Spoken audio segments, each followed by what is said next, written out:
Yeah, Dion, what's going on in your world that you'd like to kind of discuss today? And we can keep this a shorter conversation. We Yeah. can go a little bit longer. Just kind of go with the flow for the day. But what would you like to gain from the conversation today? So, really, for me today, I'm trying to lock people into the pipeline right now. Coming into the beginning of summer and watching what I've seen, everybody, like you said, is on vacation. Everybody's out. Nobody's ready to engage. So, getting people now, I've been really good with the GT Flavor Guru and getting to people, but getting them to flip that coin to where they're ready to talk business as opposed to me just having to give back to them. That's been a tricky issue for me. So, that's something that I've been playing with this last week. I've been reaching to people on Facebook and through Facebook, introducing what I do for a living, as well as the GT Flavor Guru. So they know when I show up a little bit more about me and what's going on when I'm there. And then I've seen that over the last week, that's been kind of a good go. That's gotten people a little bit more geared up and teed up for me when I show up. So when I hand them my business card, they, oh yeah, your commercial insurance. We know exactly what you do for a living. That makes it a little bit easier. But getting people again engaged and ready to talk, that's been difficult. Interesting. What is your is everybody getting blowback? Good on my end. Okay, I'm sorry about that. So what is your ask of them? That's great. And there hasn't been an ask. The ask has been just engaging with them along the way. So what I've done since I've been back from South Carolina, it's been about 2 weeks now. As I engage with business owners, as I'm planting the seed, what I do, I say in there, I'd love to talk to you about your life or your commercial insurance, life insurance, employee benefits. I interject something in there that plants the seed that at least opens the conversation. I wasn't doing that before. It was very much, I'm here, I'm going to do a video for you, we're going to help promote your business. And I would wait 2-3 days, maybe a week, and then reach back to them and try and start that conversation. That wasn't very successful. You got to strike while the iron's hot. When you've got them in front of your face, when you're there and you're talking to them, that's the time to interject what you do. That's the time to plant that seed. And then you'll know within the first 30 seconds of talking to them whether they're interested or not. So let's take this one a little bit deeper. What if when people aren't interested in a product or service and you tell them about a product or service, or you want to talk about a product and service, what is the natural reaction of people? Oh, they're going to back away. It's kind of like we're chasing them. When you chase something, it runs away from you. Great. So what other question could you ask them rather than, hey, I do this, I want to talk to you about this? One of the things that's been successful for me, again, I'm all about that relational build. So I asked them straight up, do you have a good relationship with your current commercial broker?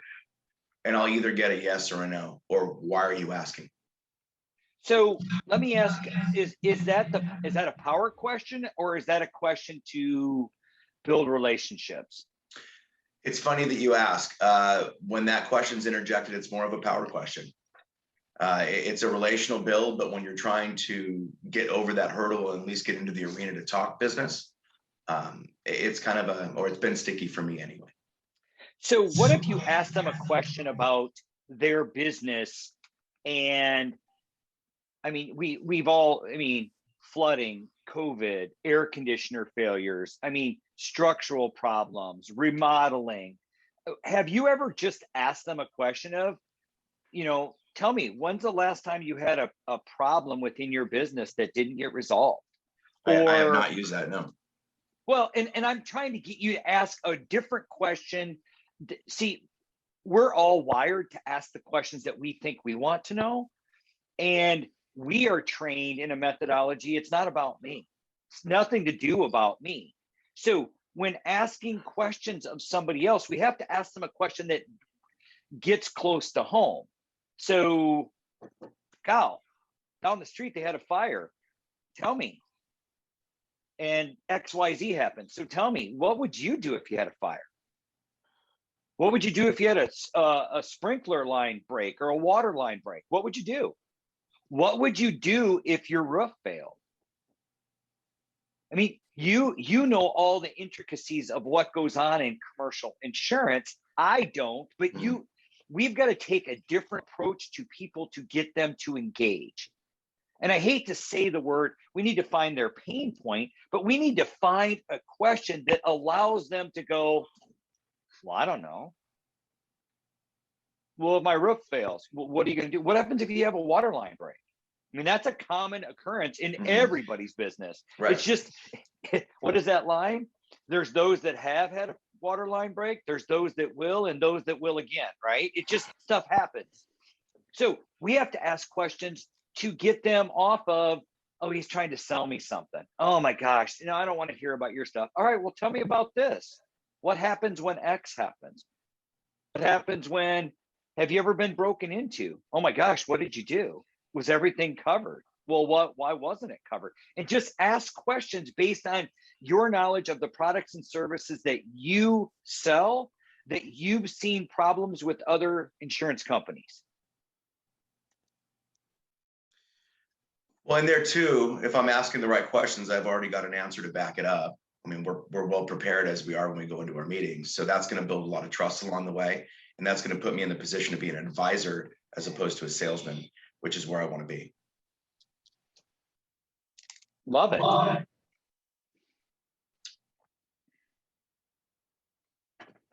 Sorry, I'm kind of taking notes as we talk. No, that's perfect.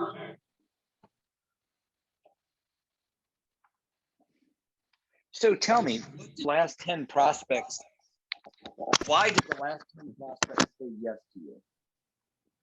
I'm sorry, what was that? How did the last 10 prospects that you talked to, or better yet, why did the last 10 prospects you talked to say yes to you? That's a great question. All right, I'll ask. The last 10 engagements I had, I think definitely came through because it was a give back. It's the GT Okay. flavor. It's the GT flavor group. So I'm showing up ready to do something for them and give something back to them. So they're willing to engage me.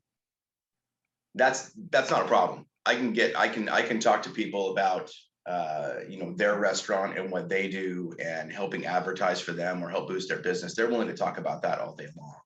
I have no problem getting in front of people to do that. It's like I said, it's getting to the other side of the coin, where they want to talk business and they want to hear about what I do. That's been a difficult pipeline to start opening up the door to. Well, and sometimes the question for all of us is, hey, would it be all right if I tell you a little bit about what I do? Right. It's permission. So here's a great question. Mr. Jones, when I say I sell commercial insurance or I do X, Y, and Z, tell me, what's the one word that comes to mind when I tell you that?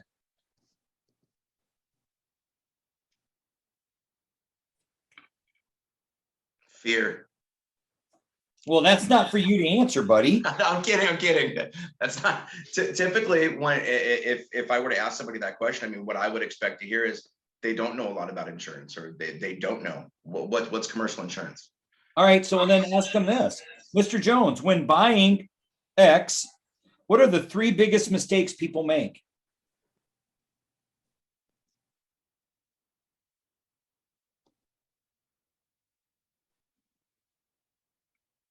It's, remember, whiff them. I can't drive that home. All of us want to talk about the stuff we do. We just forget that nobody cares. Yes. So let me give you the 3 dumbest questions in selling. The 3rd dumbest. Have you ever heard of us? Number 2, can you tell me a little bit more about your company? And number 1 dumbest question in sales to ever ask is, what will it take to get your business? The thing people really go sideways on, selling is puking on your customers. Your customer wants to buy. You have to teach them how to buy from us. That's what we do. It's not about selling them or educating on their product. It's creating an environment that creates the question of, tell me more about how you can help me, or tell me more about your product. We have to engage them so they want to learn more about what we're doing. Right? If you look over my left shoulder, over here, it says engage, enroll, and retain. Right? There's nothing up here that says sell. It says engage, right? Engage, learn, trust, know, like. Then enroll. How can we want to teach people to enroll in your product or service? You want to be an advisor? We need to enroll them in what we're trying to do. But we've got to, there's so many dumb salesmen out there who don't use scripts, who don't use methodology. They just go out there and they puke on people and they have charisma and it works. And I did that. Until we start asking better questions and not dumb ones, people will totally turn us off. They don't know they need their product. And I always use this. So if you're selling snowblowers in Texas, how well will that service work? Not too well. I mean, March of last year it would have worked pretty good, but That's right. That's right. At one been a week, millionaire in a week, but other than that. out. But the problem is that people, how are they going to get the snowblowers out in the street? Because they still couldn't go anywhere, right? So right. it's people don't, especially you in the service business, accountants, insurance people, attorneys. Nobody knows how bad they need that until something goes wrong. Your job is to mitigate risk. Your job is to point out other issues that have happened to other clients and talk to them about, has this ever happened to you? No. Do you know anybody that that's happened to? Oh, yeah. Oh, my gosh. What happened? Was everything covered? Well, now that you mentioned it, oh, my gosh. You know, we have a company, we cover that stuff. That would never happen with our business. Would you like to learn how that works? The other side of selling to people or teaching them how to buy is taking them on a guided tour of where you want them to go. You must guide them through the process. And if they don't want to go with you, it's okay. Don't force it. Then you become the product pusher, and then that pisses people off.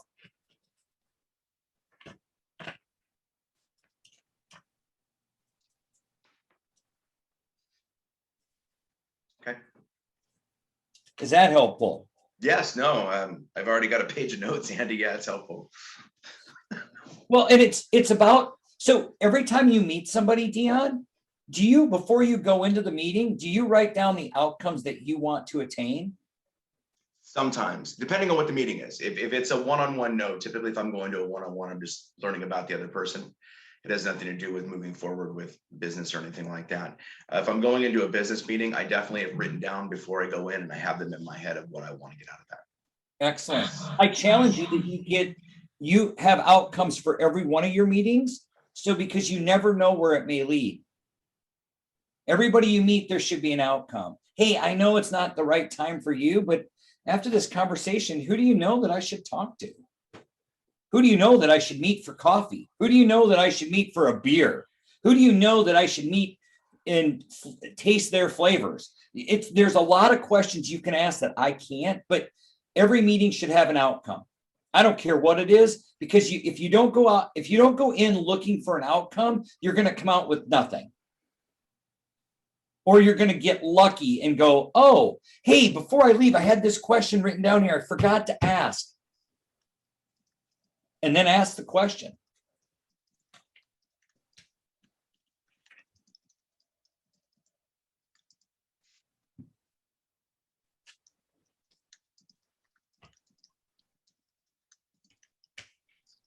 So I'll give you one more little tidbit here. Okay. What questions am I asking of my prospects and customers that my competition isn't asking? You will know that you're doing that when you ask somebody a question and they go, well, dang, I've never been asked that question before. That's what you want. You want somebody to go, oh, well, dagnummit, or dadgummit, or other expletives. You want them to go, well, I've never been asked that.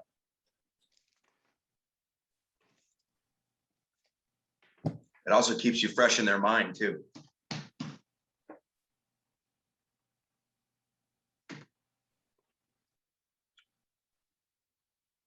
Okay, I'm sponging. What else you got? What else do you want to know? I tell you what, we're working on, Deanne, we're working on we don't have a time and a date yet, but we're working on a sales workshop. We're going to put one on. We're going to go deep into a Jeffrey Gitomer sales academy. Being one of his inaugural certified advisors, we're able to use his intellectual content. We're going to have one. We just haven't found a time for it. So as you can see, sales is one of my favorite subjects. You know, it's I've never had any, other than New York Life, I've never had any professional sales training. It's kind of been learn as you go and trying to develop as you go and kind of bobbing and weaving all the time. But you realize after a while that when you're behind the ball as opposed to being in front of it, it's a little bit difficult to control. Absolutely. You've got to put some stops in place. And that's one thing. So I'll tell you, here's just some of the books. So back when it was cool, we used to have these things called cassette tapes that we'd put in the radio. And instead of, I know it's really weird. I don't have a picture of them, but we had these little cassette tapes. I had these books and I had Tom Hopkins and I had Zig Ziglar and I had Bobby Douglas. And when I drove, we didn't have audio books, so we'd listen to tapes. So I remember doing that. Another great book is The Ultimate Sales Machine, written by Chet Holmes. That is a great book. Another, I can't think of the title of it, but it's written by Tom Hopkins. I went to his one night training and I was practicing after I went to his session, and my wife was having a garage sale and I sold a broken lawn chair for 50 cents. I was like, this stuff works. I can't think of the book though, and I don't have it in front of me. Another great book is, well, there's a lot of them over here, but World Class Selling by Roy Chitwood. That was another academy that I went to. Great, talks about the psychographics of selling. And then of course I've got, let me look here. Yeah. I just have 3 right here that are in front of me. Here's one, 21 Laws of Unbreakable, or 21 Unbreakable Laws of Selling. The Little Red Book of Sales Answers is a good one.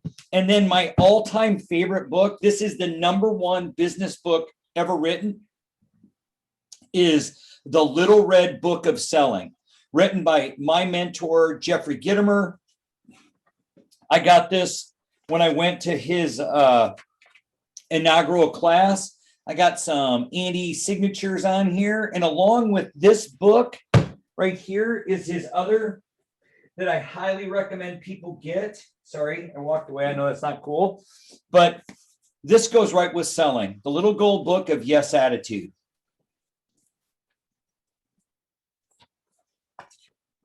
And when are you going to see Tanner? Are you going to see Dion next week? It's not on the schedule, but I'm sure we'll run into each other. We always do. Tanner, come get Tanner. I have extra copies of this book. Come get one and deliver one to Dion, please. Okay. Thanks, man. I appreciate that. And I know Kat's reading that one right now, the Little Gold Book of Yes Attitude. That's a good one. I've got it up here on my shelf along with a couple of his other Gitomer books and such as well. So that's, yeah, those are really good ones to go through. They're really quick and easy reads as well.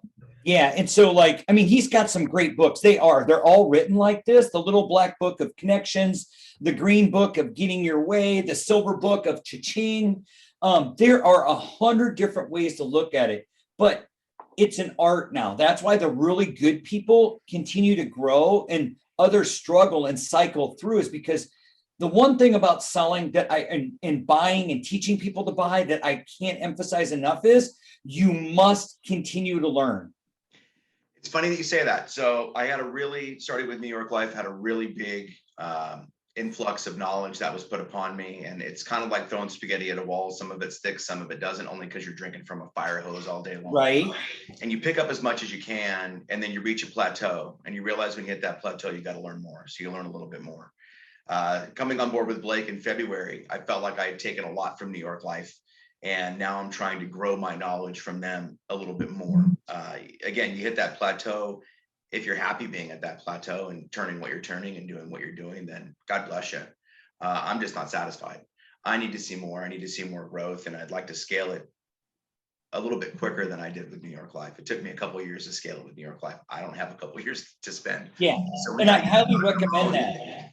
And it's a test and measure. Selling Yes. and teaching people to buy is you've got to find the questions that really, really set you apart.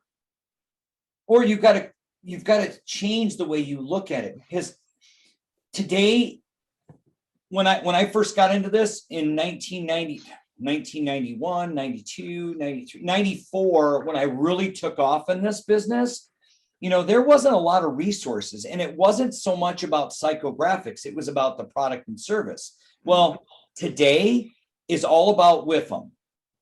What's WIFM? I'm looking at my team going, has anybody got anything? What's WIFM? What's in it for me? There you go. WIFM is what's in it for me. Okay. Everything today has to be about them. And that's the truth of the matter. When we want to buy something, it has to be about us. When we're presenting stuff, it has to be about them. And I tell people, do you want me, as people have said, hey, I need you to give me some information. Do you want me to puke on you? You want me what questions would you have? Because I have a lot of information. I can throw a ton of information about coaching and intellectual stuff at everybody, but it's got to be a specific question. So intellectually, talking to somebody, people aren't necessarily interested in our products or services. And I mean, all of us, all accounting, service-based, insurance, again, until they know they need it, or until we take them on a guided tour of what they need to know. And it sparks the, oh my gosh, I never even looked at it like that.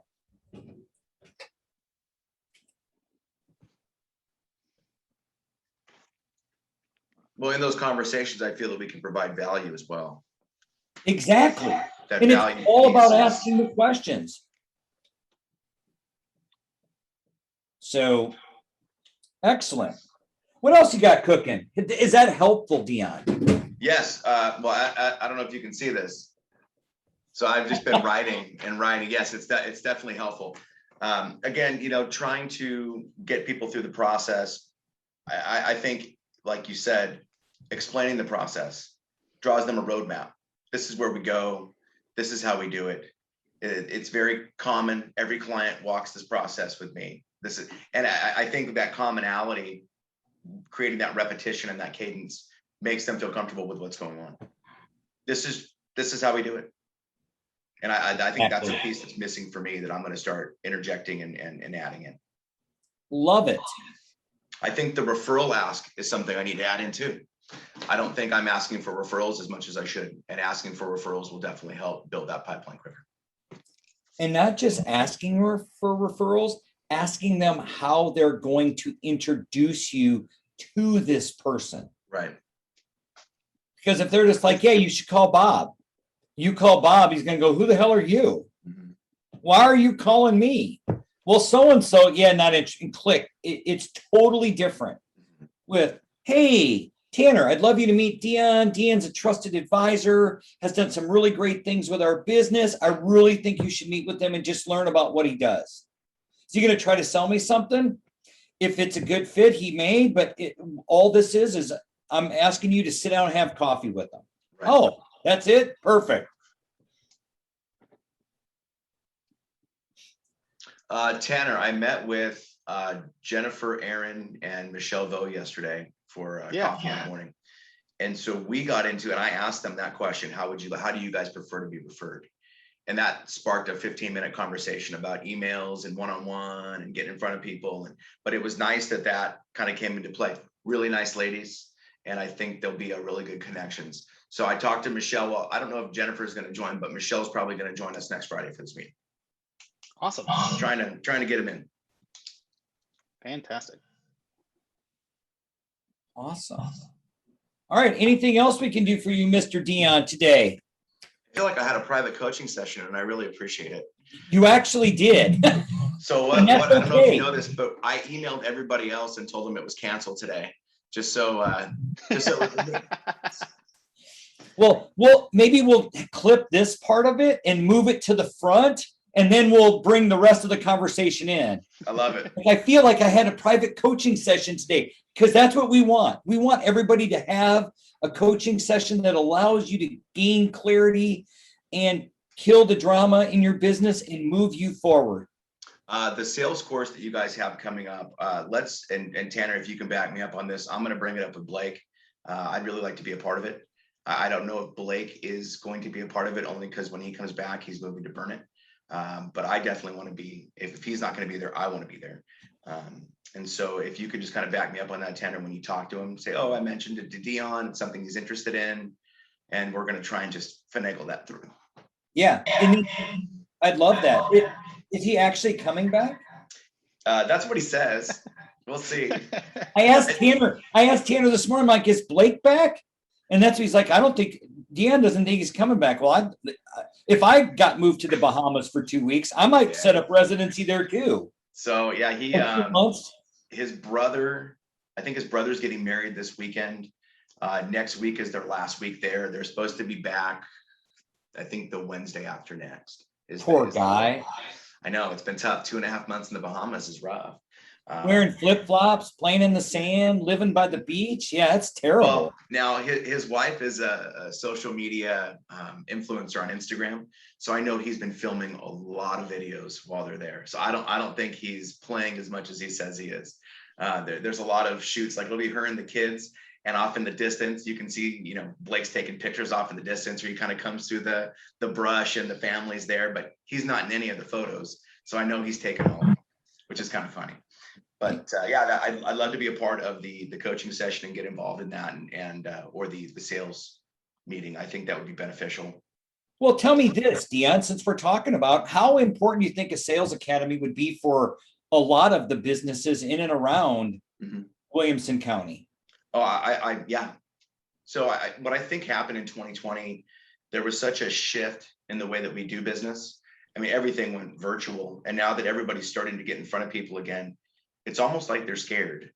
I read a note a lady had posted on Facebook today about how she had a first date last night. And she goes, I don't know how you guys love, I'm a touchy-feely kind of person. She goes, but when someone asks me repeatedly to hold my hand or to kiss me, it gets to be annoying after a while. And I said, well, someone that loves by touch knows that by the brush of an arm or the touch on a shoulder, whether someone wants to be touched or not. And you can tell all by the feeling in your hand. If you put your hand on someone's shoulder and they shrug up like this and they kind of step to the side, they don't want to be touched. So don't touch them again.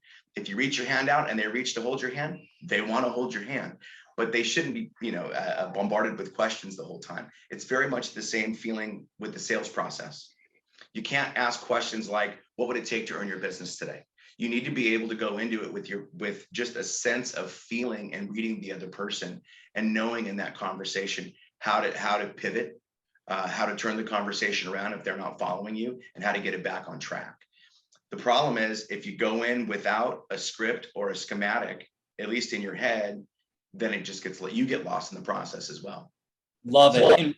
And we run that, we'll run it.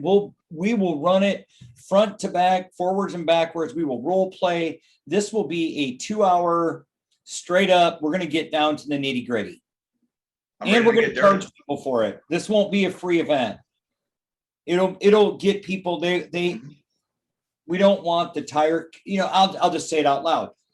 We don't want the person who thinks they're a really good salesman and knows everything. We want those people that are going to come in and they're looking to learn something. And as always, what we do is we're like, you don't find value in this and you don't walk away with strategies and tactics, we'll give you a refund. But if you sit there like a bump on a log and you know everything, it's not my problem.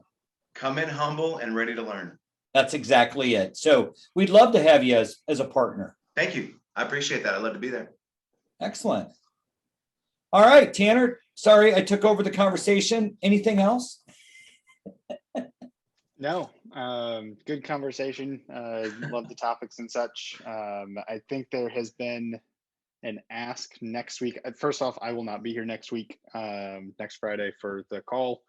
But I think there's been an ask to be kind of around time management and such as a big topic again, touching base next week from a few folks that said they were planning on being on the call. Of course, it'll all depend on who actually shows up. But yeah, so as always, invite folks to join in on the call. These are fun. Dion, if it's just you, we'll continue to do these calls and give you a private special session. Stop. I'll bring some sending friends those- with me next week. I was gonna say, stop sending those emails and telling everybody to go away so that you get your special time. We can set this up another time if you really want. I'm just kidding. So, Will do. yeah, no, keep it up, keep inviting. It is fun because we do see new faces, different faces each week, typically, even as smaller groups and such. So keep inviting, and we'll be back at it again next week.